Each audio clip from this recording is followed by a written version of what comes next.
Bismillahirrahmanirrahim. Elhamdülillah. Wassalatu wassalamu ala Rasulillah. Amma ba'd. Suro adamdın 24 saat janında jandap жүрчү kança perişte bolot. Tafsir İbn Jarir'de gelet. Usman ibn Affan radıyallahu anhu Peygamber sallallahu aleyhi ve sellem'ga gündөрдүн birinde gelip Peygamberden soragan. Adamdın janında özü kança perişte жүрөт депчи. Peygamber sallallahu aleyhi ve sellem aytkan. Eko kiramin katibin деп koyat eken, оң иинде жана сол иинде. Булар болсо адам баласынын кылган иштерин, айткан сөздөрүн, ушу амалдарын жазат экен да. Оң жактагысы соопторду жазат экен, сол жактагыларды күнөөлөрү жазат экен. Оң жактагысы жетекчи экен, башчы амир экен. Ал эми сол жактагысы болсо, бул баш ийет экен. Эгерде адам баласы бир күнөө иш же туура эмес сөз айтып алса, жазайм десе жазбай кое тур дейт экен. Мүмкүн тооба кылып калар, мүмкүн Кудайдан кечирим сурап калар депчи. Анан кийин дагы бир аз убакыттан кийин дагы сурайт экен. Токтоп тур. Дагы бир аз соң дагы бир сурайт. 3 жолу ушундай болгондон кийин анан эми бул Алладан уялбаган. Ушунда дагы ушундай бир жаман шерик экен, эми жазсаң жаз деп коет экен. Бул эко. Анан Аллаху муаккибатум деп коет. Кур'ан-ы Каримде алдынан, артында дагы периштелер болот экен. Min bayni yadayhi ve min khalfihi yahfadunahu min amrillah деп Алла Тааланын өкүмү менен булар адамды сактай турган алдынан жана артынан эки периште. Ушинтип төртөө болду. Бирөө пешинеде болот экен. Сажда кылганда дуа кылат экен. Алла Таала жүзүңүздү жарык кылсын, дайыма ушу бактылуу кылсын депчи. Сажда кылбагандарга, мынакей аларга каршы дуа кылат экен. Жаратканым ушу жүзүңдү жерге сүрсүн деп. Эки көзүндө эки периште болот экен, ар бир адамда эки периште, жамандыктан сактап турган периштелер. Лабында эки периште болот экен. Пайгамбарыбыз Мухаммад алейхиссаламга салават айтканыңызда, саллаллаху алейхи ва саллям деп, ошону алып сактап пайгамбарыбызга жеткирип бара турган. Ооздо бир периште болот экен. Ушу жаман нерселер, жылан, корт кумурска жаман нерселер кирип кетпесин деп сактап турганга. Ушинтип 10 периште багымдаттан асырга чейин болот экен. Анан 10 кетет экен, кайра 10 келет, асырдан багымдатка чейин. Ушинтип 24 сааттын ичинде 20 периште адам жанында жүрөт экен.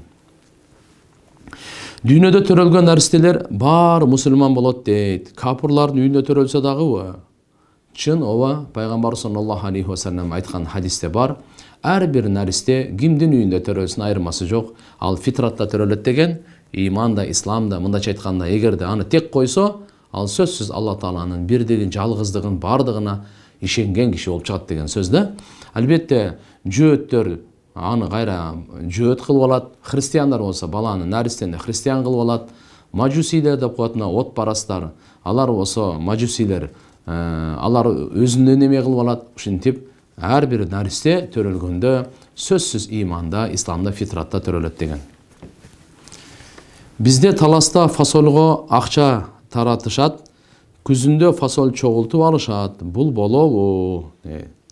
Болот. Буну бейсалам деп коет. Бизде биздин шариятыбызда бар нерсе бул. Алдын ала азыр акчаны бересиз, ал болсо эмени күзүндө Кудай кааласа картошкабы, фасолбу, кандай эгин болсо алып аласыз да. Бул жерде экөөнө тең пайда. Сатып алуучуга да пайда, дыйканчы сатуучуга да пайда да.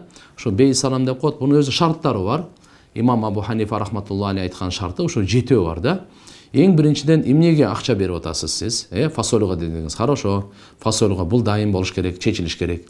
Фасолдун дагы кандай немеси, түрү, ошо сорту кандай? Аны да чечишип алышыбыз керек. Кийин аны сен кичинекей, анан чоң деп талаш болбосун. Үчүнчүсү кайрак жергеби же суубу? Кандай жерге? Буну чечип алышыбыз керек. Ушуну айтып коет, баягы джинс, нау, сыфат депчи. Андан кийин дагы канча акча берип атасыз азыр? Буну чечиш керек. Сизге канча килограмм берет? Буну чечиш керек. Качан берет убакытты? Буну чечиш керек. Кайсыл жерде берет? Таластын өзүндө же болсо Бакаятадабы, же Бишкекке алып келип береби, Скалатка алып келип береби? Ошону дагы бере турган, тапшыра турган жайды дагы чечиш керек. Ушулар болсо, анда дурус болот, дурус болот. Жазда 1 жаш козу карызга берип, күздө 1,5 жашар кылып алса кандай болот? Сүткорлук эмеспи? Жок, болбой калат. Маулид тууралуу кененирээк түшүндүрүп берсеңиз, катышуу ширкпи дейт. Жок, астагфирулла. Андай эмес, маулид деп өзү Пайгамбар саллаллаху алейхи ва салламдын ошол туулган күнүнө ошол бир кече же болбосо иш чара ошо уюштурулуп келген. Бул өзү жаман эмес, мустахсан, жакшы. Анткени пайгамбарыбыз төрөлгөндөн тартып дүйнөдөн өткөнгө чейин пайгамбарыбыздын кылган иштери, сыпаттары, фазаилдери ушулардын баардыгы айтылынат да. Албетте шариятта эске ала турган нерселери бар. Ошолорду эме кылып коюш керек болот. Мисалы музыка болбой, пайгамбарыбызга салават, акыйда бузулбай деген, бидатка кирип кетпей, эркек аялдар аралашып эле мындай эме болуп кетпестен, ушундай өзүнүн чегинде боло турган болсо жакшы эле.